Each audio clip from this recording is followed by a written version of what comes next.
buenos días.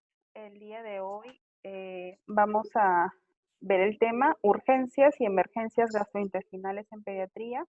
Soy la doctora Rosa Castro Johansson, coordinadora del Servicio de Gastroenterología Pediátrica del Instituto Nacional de Salud del Niño San Borja.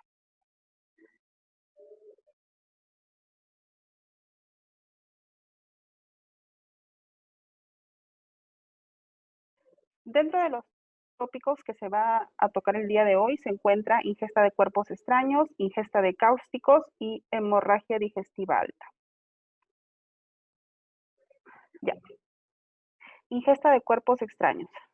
Afortunadamente, la mayoría de cuerpos extraños pasan espontáneamente por el tracto gastrointestinal, se eliminan en forma espontánea. Entre el 10 a 20% van a requerir extracción endoscópica y menos del 1% de los casos una intervención quirúrgica. En realidad, la mortalidad de cuerpos extraños es baja en pediatría. Dentro de los principales cuerpos extraños que ingieren los niños están las monedas, bueno, luego todo lo que encuentran a su alcance, ¿no? Cacahuates, tapones, juguetes, aretes. Lo más temible son las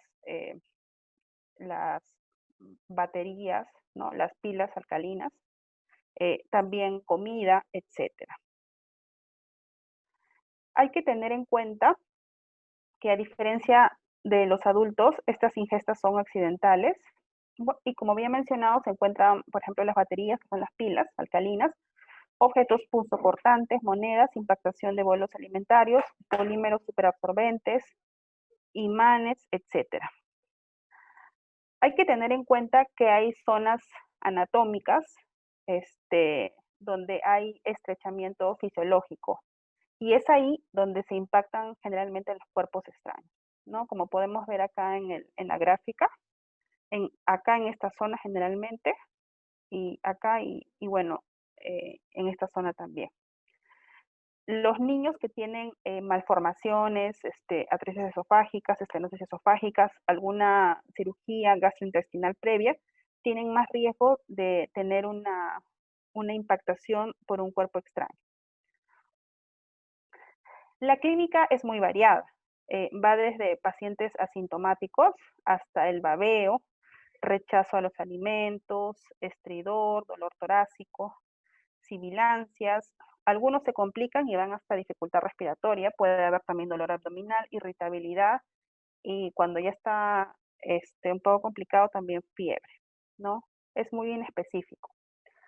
La historia clínica es muy importante, ¿no? El objeto si la mamá ha visto con qué objeto estaba jugando el niño, cuándo ha sido la ingesta también es importante, qué pasó después de la ingesta, si vomitó o no vomitó, si tuvo alguna dificultad, alguna complicación o no. El examen físico también es importante, hay que ver la región abdominal, el tórax, si hay dificultad respiratoria o no. Bueno, para todos los pacientes con ingesta de cuerpo extraño, la prueba diagnóstica inicial debería ser una radiografía, ¿no? Dependiendo de la sospecha de localización en cuello, tórax y abdomen, una radiografía de esas zonas. Se recomienda una radiografía anteroposterior y también lateral. Vamos a seguir algunas recomendaciones de esta publicación de ingesta de cuerpos extraños en niños. Bueno, lo más común, ¿cuál es? Son las monedas. Es el cuerpo extraño más común en niños y los factores que influyen en el pasaje espontáneo de las monedas son la localización, la edad y el tamaño de la moneda, ¿no? El 30% de estas monedas pasan en forma espontánea, ¿no? O sea, se ingieren y pasan en forma espontánea y se eliminan por las heces.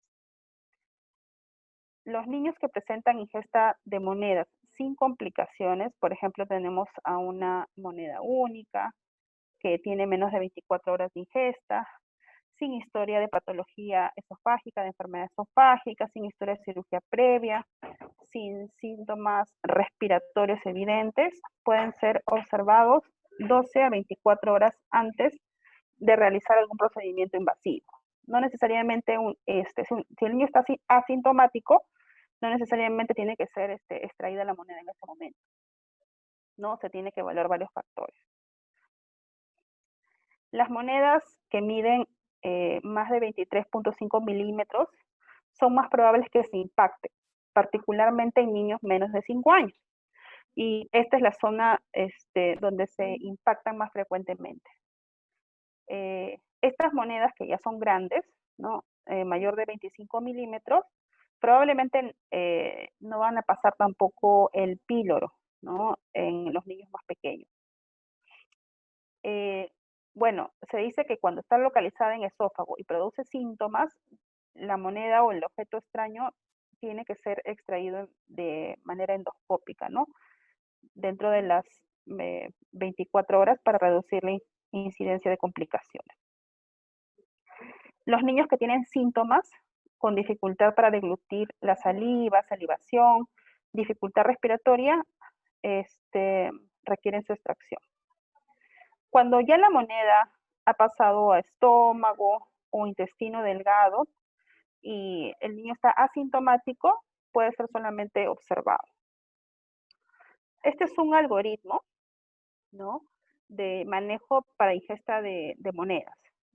Por ejemplo, el niño, tenemos una sospecha que el niño ingirió la moneda.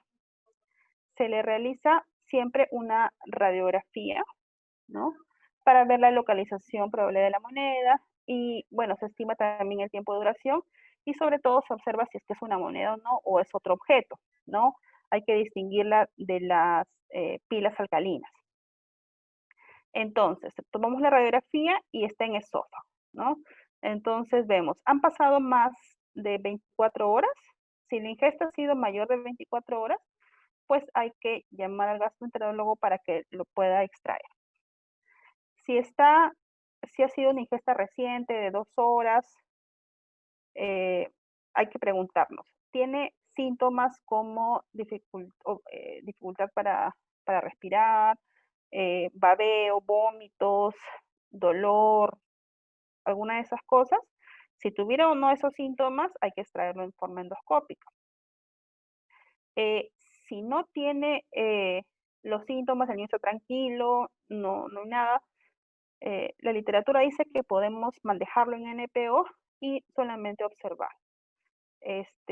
a las 12 horas y se puede, dependiendo del paciente, volver a tomar una imagen y si siguiera en esófago, ya se hace la extracción. Lo que pasa es que muchas de estas monedas se impactan al inicio en alguna parte del esófago, pero se ha visto que después avanzan y ya no hay necesidad de la extracción endoscópica, ¿no? Si no se va a eliminar en forma espontánea estas monedas, ¿no? Ahora, si no está en esófago, si la radiografía dice que no está en estómago, si no está en estómago o en el intestino, pues hay que manejar al paciente con los cuidados necesarios y mandarlo a su casa, que coma una dieta regular. Se recomienda alta en fibra, no laxantes, y sobre todo recomendar al familiar que revise las deposiciones. Eso es muy importante porque si encuentra la moneda no hay necesidad de volverle a repetir una radiografía, ¿no? Si el familiar no ha observado la moneda en las heces, entonces puede regresar, mencionan acá, en 7 días para poderle tomar una imagen para ver dónde está la moneda, o bueno, si ustedes desean 4 días, 3 días.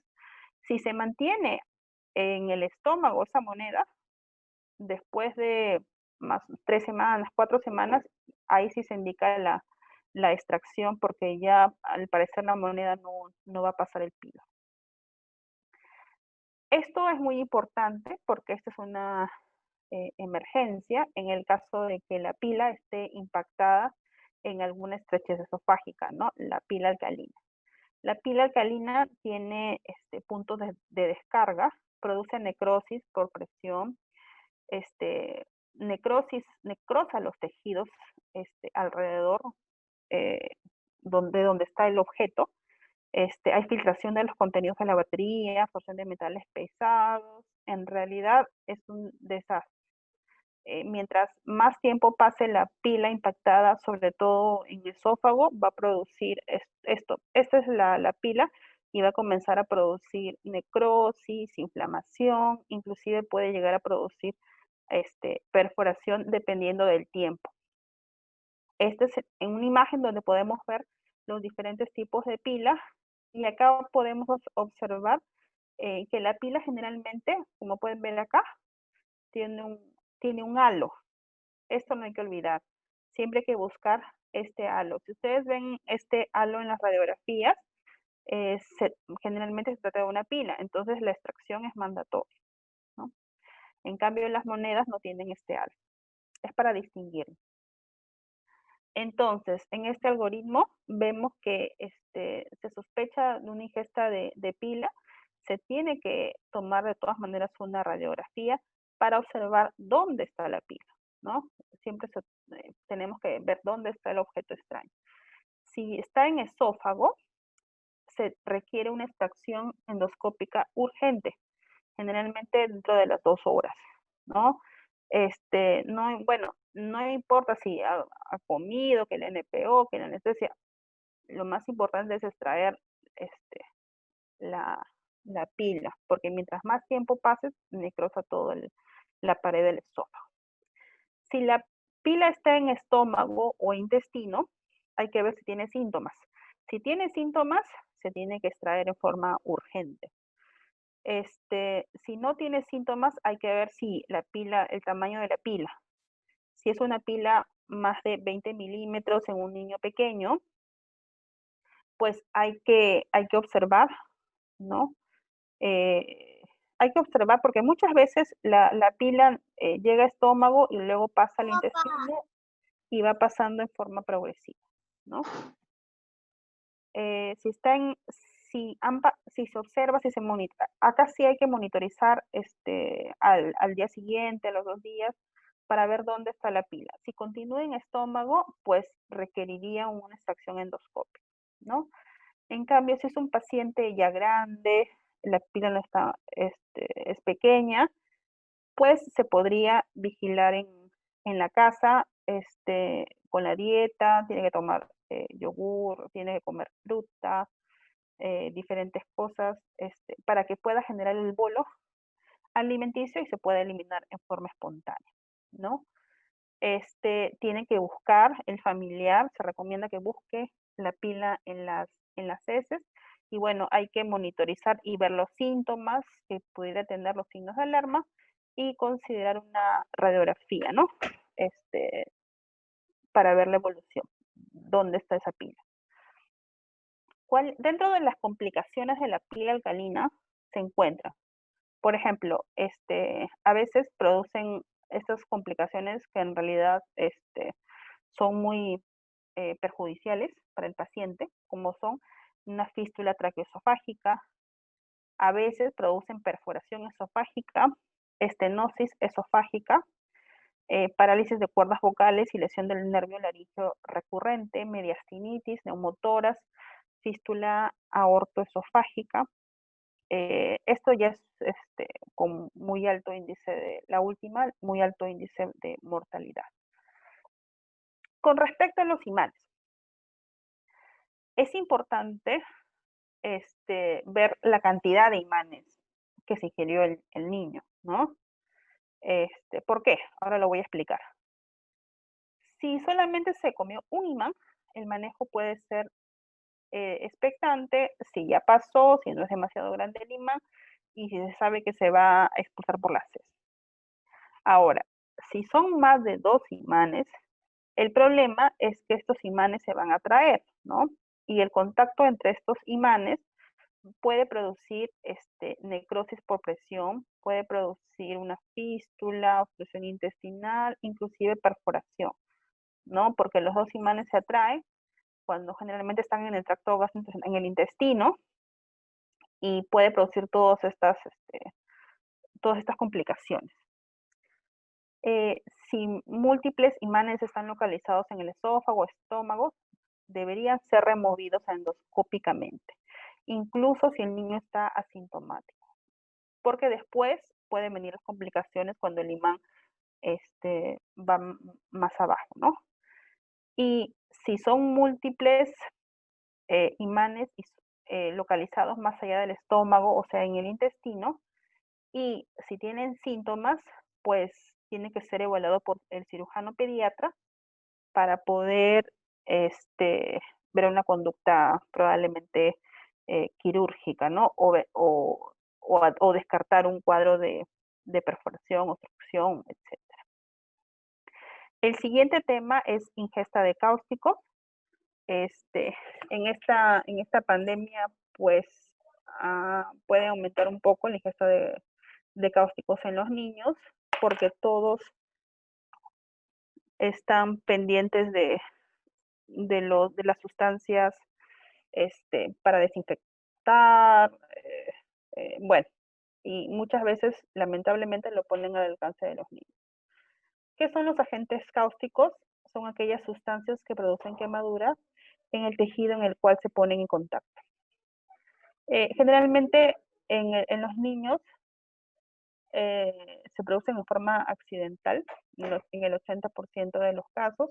Generalmente son en niños menos de 6 años, y pues hay diferentes tipos de cáusticos, ¿no? Blanqueadores, detergentes para ropa, limpiadores de pisos, limpiadores de inodoros, de desagüe, etcétera. Bueno, vamos a ver estos casos clínicos para poder más o menos entender y cuál sería la conducta, ¿no? El primero es un paciente de 3 años que ingresa a emergencia con sospecha de ingesta de lejía. La lejía, ¿no? Bueno, cualquier tipo de lejía, ¿no? La lejía casera, al examen clínicamente estable, sin síntomas ni lesiones orales. El segundo caso, paciente de 8 años que ingiere sustancia para limpieza, no se sabe cuál. Al ingreso a emergencia se evidencian lesiones orales, cialorrea y dificultad respiratoria. Estamos sospechando de un agente alcalino. Y el otro caso es un paciente de 6 años quien presenta hace 2 semanas vómitos persistentes postprandiales. Padres trabajan con batería, ¿no? ¿Cuál sería la conducta en esos casos? Ahora, más adelante vamos a analizar. Tenemos dentro de los agentes cáusticos, van desde los ácidos hasta los álcalis, ¿no? Los ácidos producen coagulación proteica, pérdida de agua, escaramucosa y tienen menor poder de penetración. Los álcalis sí producen licuefacción tisular, saponificación de grasas, trombosis, retención de agua, y tienen una quemadura térmica por hidratación y tienen un gran poder de penetración. ¿Cuál es la clínica de estos pacientes? ¿No? A veces están asintomáticos, en otras oportunidades tienen disfagia, celorrea, rechazo al alimento, pueden tener dolor retroesternal, dolor abdominal, vómitos, ronquera, disnea, etcétera. Se tiene que hacer una historia clínica detallada de la sustancia ingerida, la naturaleza de la sustancia que ingirió.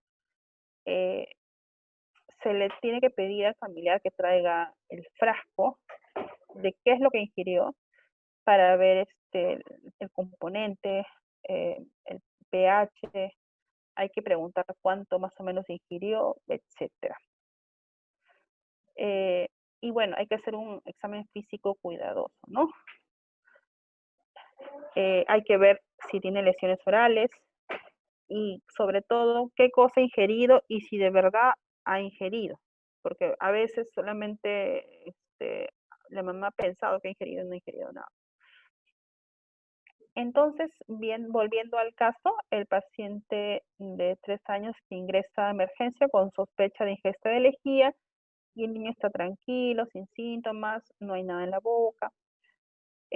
¿Cuál sería el manejo más adecuado? Generalmente la lejía que se usa en casa, generalmente la combinan con agua. En realidad la lejía este, no produce mucha lesión en el tracto digestivo, sobre todo la lejía casera. Entonces, en pacientes con historia vaga de ingesta y sin síntomas o lesiones orales, pues debería observarse por unas horas, tal vez durante esa observación ofrecer líquidos claros y dar el alta después de esta observación y después de una buena tolerancia. Después instruir a la familia sobre signos de alarma y control, bueno, dentro de 2 a 3 semanas o si se presenta algún signo de alarma. La mayoría son asintomáticos, ¿no? Entonces, después venimos el otro caso, el niño de 8 años que ingiere sustancia para limpieza, que no se sabe cuál es, al ingreso de emergencia se evidencian lesiones orales y alorrea y dificultad respiratoria, ¿no? Entonces, tiene dificultad, tiene disfagia, se alorrea, lesiones, dolor abdominal y estrés. ¿Qué acción no indicaría? ¿No? NPO, hidratación, inducir el vómito para eliminar la sustancia ingerida, administrar agentes neutralizantes para disminuir el daño de la mucosa, solicitar radiografía de tórax y abdomen para descartar neumomediastino o neumoperitoneo, o solicitar una radiografía de esófago contrastado. Bueno, ¿qué cosa no indicaría? ¿No? Pues inducir, ¿no? Inducir el vómito. En pacientes con síntomas o lesiones orales, así como en este caso, se tiene que hospitalizar, dejar en NPO, darle hidratación endovenosa, tomar una radiografía de tórax y abdomen para descartar neumotórax o neumoperitoneo. No sabemos exactamente qué sustancia ingerida, ¿no?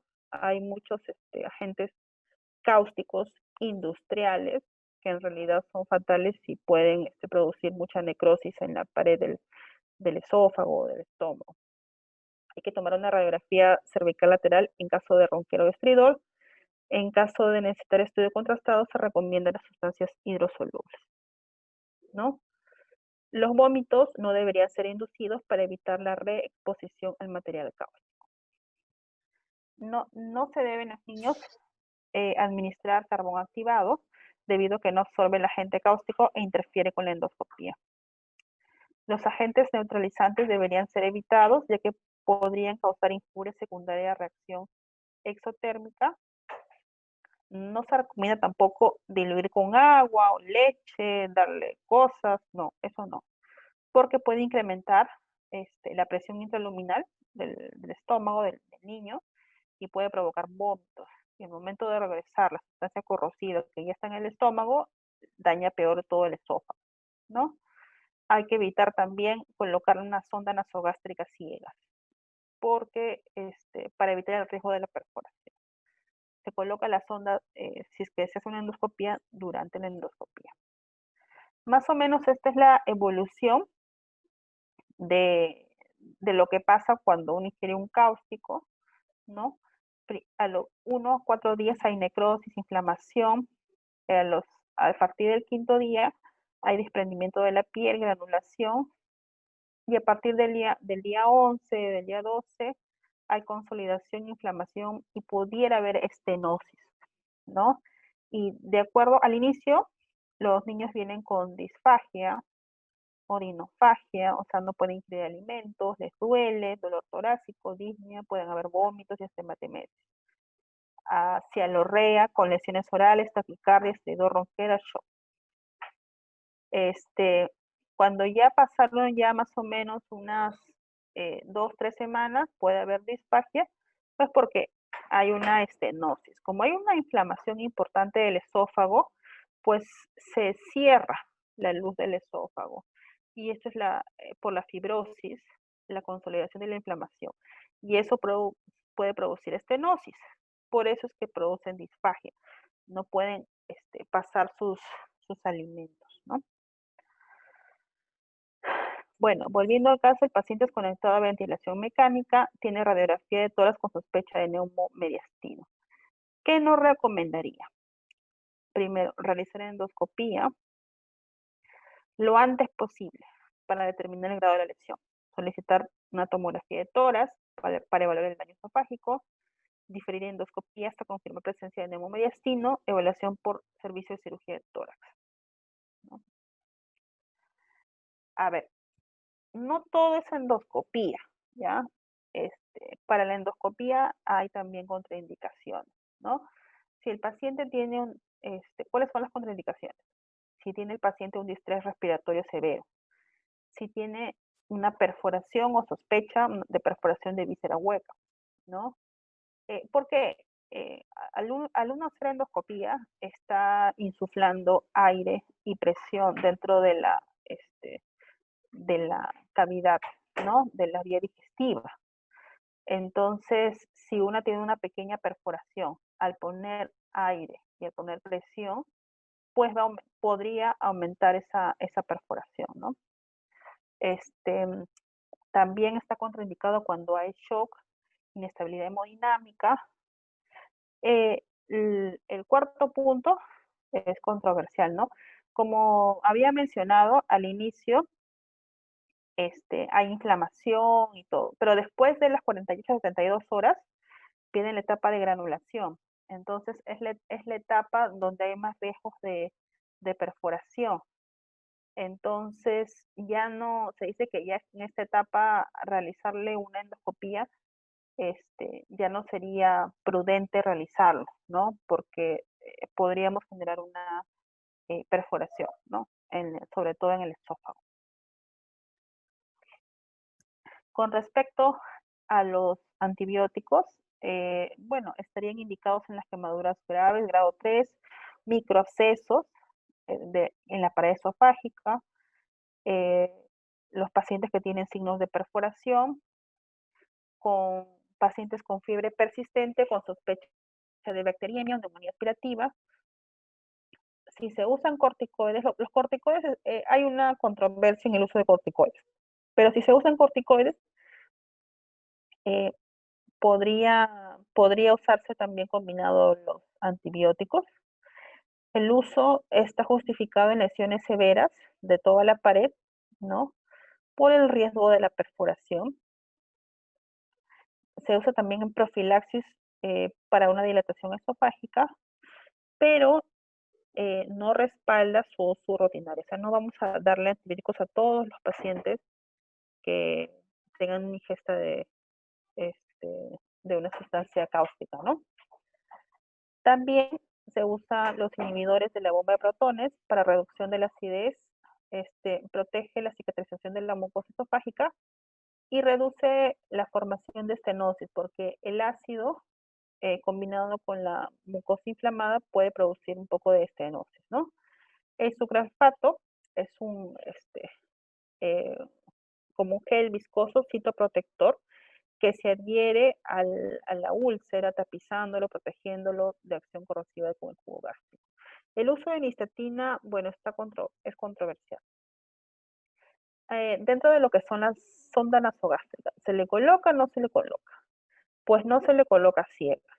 En quemaduras orales severas o grado 3, y se debe colocar durante la realización de la endoscopía, ¿ya? Se recomienda colocar una sonda de larga permanencia, puede ser una siliconada, porque esa sonda va a estar por largo tiempo, ¿no? Permite nutrición enteral temprana, evitando la desnutrición y las complicaciones de la nutrición parenteral. Evita también el colapso de la luz esofágica y sirve como guía para futuras dilataciones, ¿no?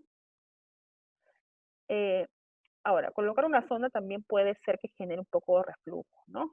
Y podríamos dar el tratamiento para eso. Siguiendo con el otro caso, el paciente de 6 años, quien hace 2 semanas presenta vómitos persistentes postprandiales. Padres trabajan con baterías. ¿Qué puede haber pasado? Pues puede haber pasado una estenosis esofágica, ¿no? Reportada en más del 40% de los pacientes con injuria esofágica. Eso no se desarrolla al inicio, o sea, no es que hay una inflamación o ingiera el cáustico y ya produzcan estenosis, ¿no? Esto se produce aproximadamente dentro de las 8 semanas, luego de la ingesta, ¿no? Entonces, ante una estenosis esofágica se recomienda iniciar dilataciones. Cuando hay sospecha, se tiene que iniciar dilataciones esofágicas. Eso lo hace el endoscopista lo más pronto posible que se pueda, ¿no? Puede ser entre las 4 a 6 semanas posteriores a la ingesta, ¿no?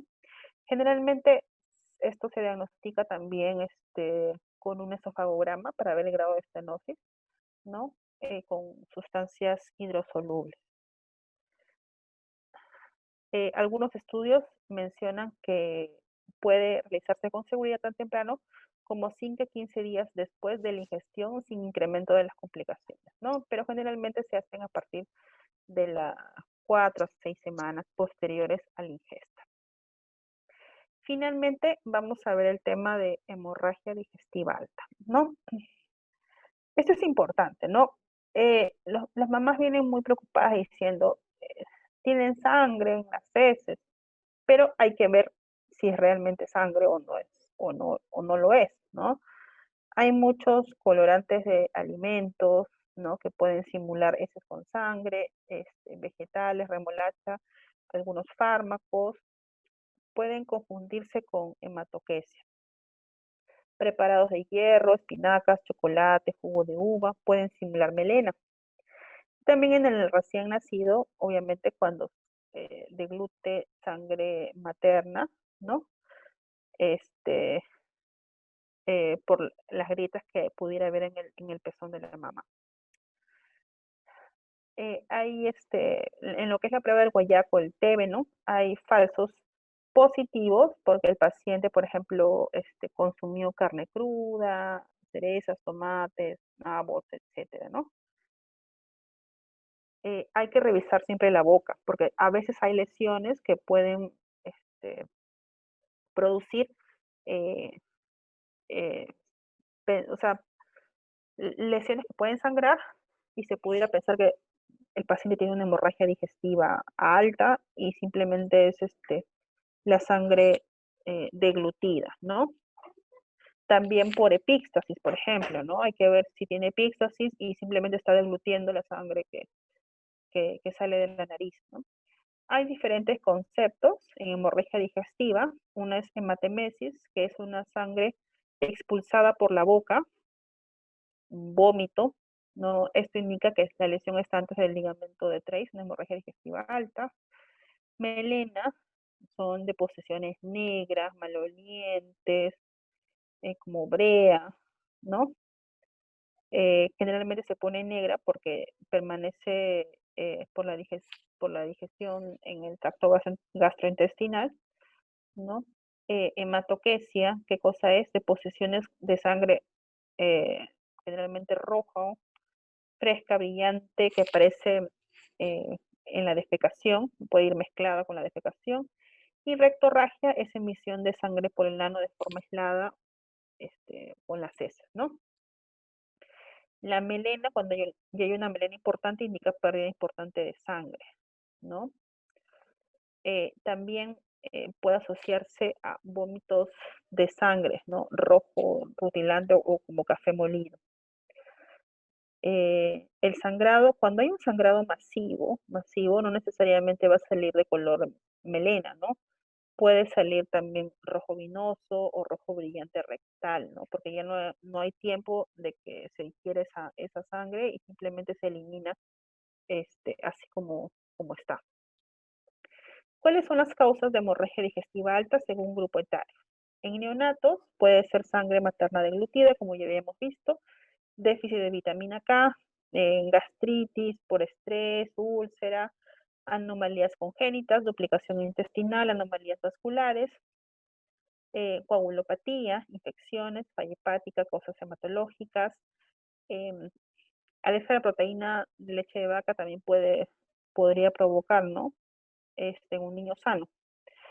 En los infantes, un cuerpo extraño. A veces los niños son tan traviesos que se pueden ingerir cualquier cosa en la casa que encuentren y simplemente la mamá no se dio cuenta, ¿no? Hay que pensar también en eso.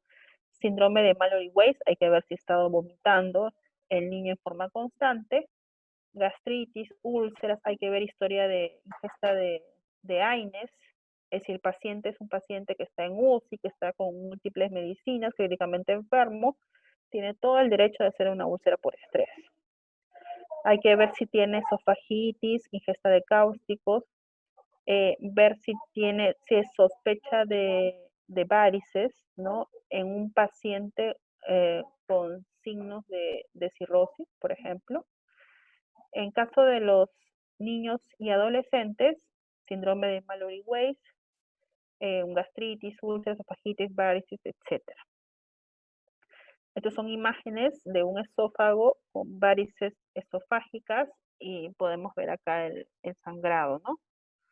De las varices. Esto se forma por aumento por hipertensión portal, ¿no? Generalmente secundario a cirrosis por un problema de hipertensión portal. Acá podemos ver este es el duodeno y una úlcera duodenal que también puede ser causa de sangrado, ¿no? Entonces, para el diagnóstico hay que ver la anamnesis, la edad del paciente, obviamente, tiene tos, epíxtasis, eso es muy importante preguntar, porque muchas veces hemorragia digestiva y tiene epíxtasis, ¿no? Y se lo está deglutiendo. Tiene otros síntomas digestivos, tiene esplenomegalia, si tiene esplenomegalia probablemente tenga hipertensión portal, ¿no? Tiene arañas vasculares, tiene circulación colateral, entonces puede ser una cirrosis. ¿Qué aspecto de la sangre también, ¿no? Si es melena, si es negro, generalmente es hemorragia digestiva alta. Si es rojo rutilante, generalmente es más bajo, ¿no? Todo eso tiene que ver. La relación con las heces, hay que ver también. Por ejemplo, si el paciente está con estreñimiento, puede ser que tenga una fisura y por eso haya salido una pequeña rasgos de sangre, ¿no? Hay que observar también las heces, hay que hacer un tacto rectal. Hay que ver, ¿ha consumido algún fármaco gastrolesivo, un AINE, no sé? O sospecha de algún cuerpo extraño, que tomar una radiografía de tórax. Es dependiendo de la historia del paciente.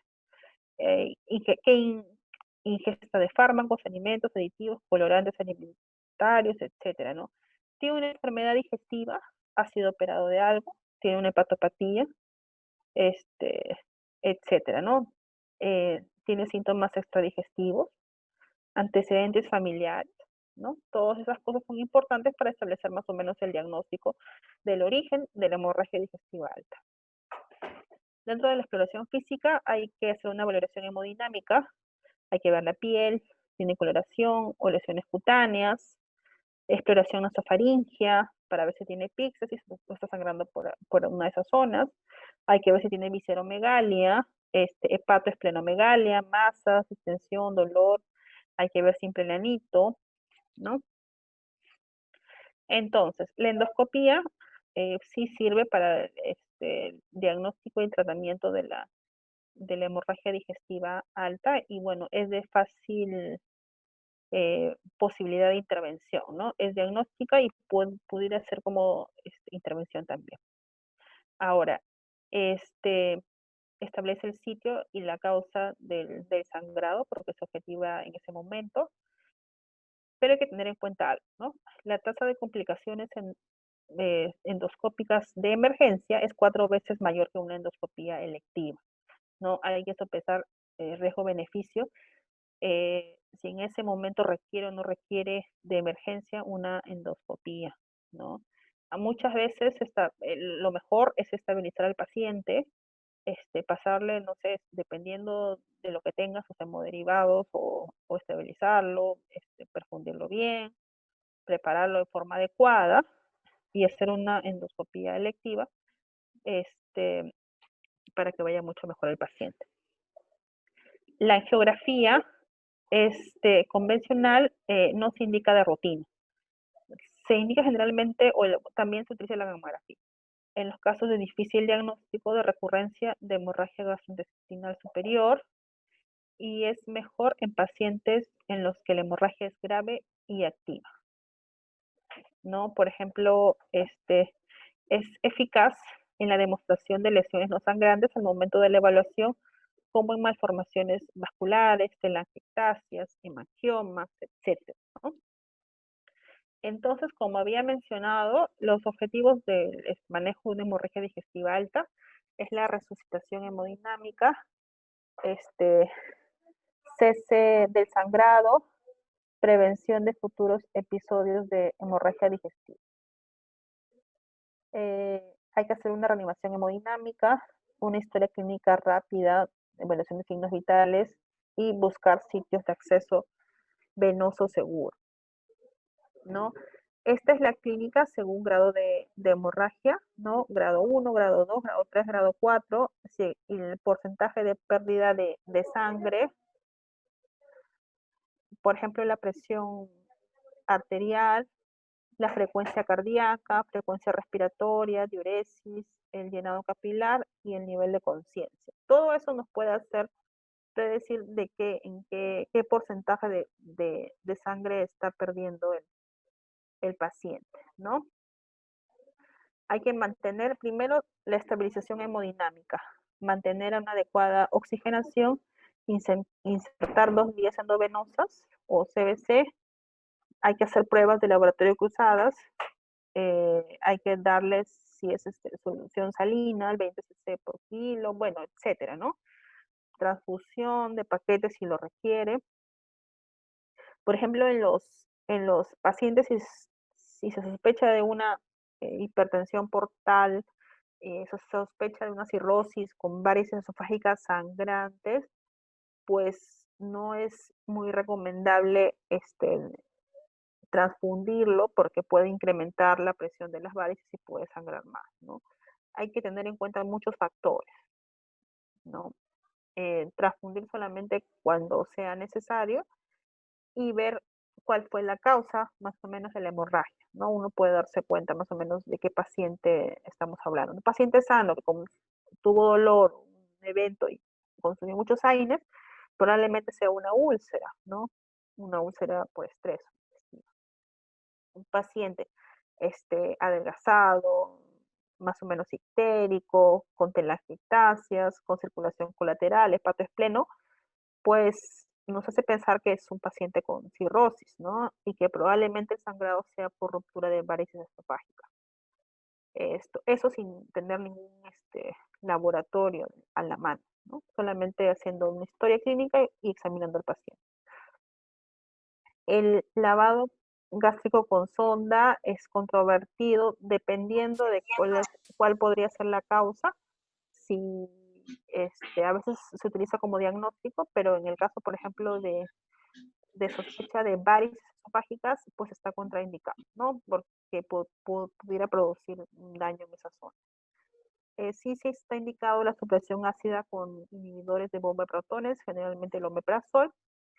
Se utiliza también vasoconstrictores esplácnicos, disminuye la presión esplácnica y eso podría disminuir el sangrado, sobre todo es estudiado en pacientes con varices esofágicas sangrantes. Generalmente se usa el octreotide y bueno, la endoscopía cuando el paciente ya está estable, ¿no? Diagnóstico terapéutico. Los inhibidores de bomba de protones disminuyen la acidez, ¿no? Reducen la secreción de ácido gástrico. El sucralfat también es bueno en caso que pueda ingerir vía oral del paciente, actúa y que no se vaya a hacer ninguna endoscopía en ese momento, actúa localmente en un ambiente ácido. Es como una barrera de protección en la superficie de la úlcera para prevenir el daño adicional a partir del ácido, pepsina y bilis, ¿no? Hay que iniciarles pues su omeprazol, el vasoactivo como el octreotide, ¿no? Y por ejemplo, acá hay estas son las dosis más o menos recomendables. Se dice que la dosis de carga del octreotide es entre 1 a 5 microgramos kilo estato, ¿no? Generalmente, cuando hay una hemorragia importante por varices, por ejemplo, se coloca 5 microgramos por kilo, ¿no? Este es un ejemplo, microgramos, de dextrosa, por ejemplo, 50 o 100 cc más o menos, y lo pasan en 2 horas. La dosis de mantenimiento, o sea, después de haber terminado la dosis de carga de octreotide, es 1 microgramo kilo hora. Lo pueden dividir, o sea, lo que salga, ¿no? lo pueden dividir entre 3 para que para que esta solución pase en 8 horas y mantiene la infusión en 24 horas, ¿no? El octreotide, por si acaso, ya viene en su componente como generalmente vienen en microgramos. Por ejemplo, generalmente vienen 200 microgramos por mililitro, ¿no? Por eso es importante que se acuerden eso que es microgramos, ¿no? Por ejemplo, un paciente con hemorragia digestiva alta por varices esofágicas de 4 años de edad pesa 20 kilos. Entonces, la dosis de carga del octreotide, ¿cuál era? 5 por kilo, ¿no? Entonces 5 por 20, 100. Entonces son 100 microgramos en cuanto más o menos en 50 cc, puede ser 50 o 100 cc. Y lo pasan en 2 horas, es la dosis de carga. Luego viene una dosis de mantenimiento, sería 1 microgramo kilo hora. Entonces 1 por 20, acá estamos acá, 1 por 20 por 24 horas sale 480 horas. Esto lo pueden pasar en 24 horas o si no, la solución lo pueden dividir entre 3. 480 entre 3 sale 160 y esto, lo que está aquí, lo pasan en 8 horas y luego lo vuelven que lo vuelvan a hacer en 8 horas y así, etcétera. Y mantienen la infusión por 24 horas. El manejo endoscópico generalmente se da en pacientes estables y de preferencia dentro de las 24 horas de ingreso o del inicio de la hemorragia, siempre primero estabilizando al paciente antes. ¿Cuáles son las modalidades disponibles en caso de sangrado por varices esofágicas? Uno es la escleroterapia de varices esofágicas y el otro es la ligadura de varices esofágicas, ¿no? Acá, por ejemplo, tenemos un paciente con varices esofágicas, esas son las varices, y esta es la ligadura, se pone una ligadura para que esa varice se colapse. Bueno, eso sería todo. No sé si hay preguntas del tema. Bueno, a ver, me parece que no hay preguntas. Espero que les haya servido este tópico y bueno, muchas gracias a todos.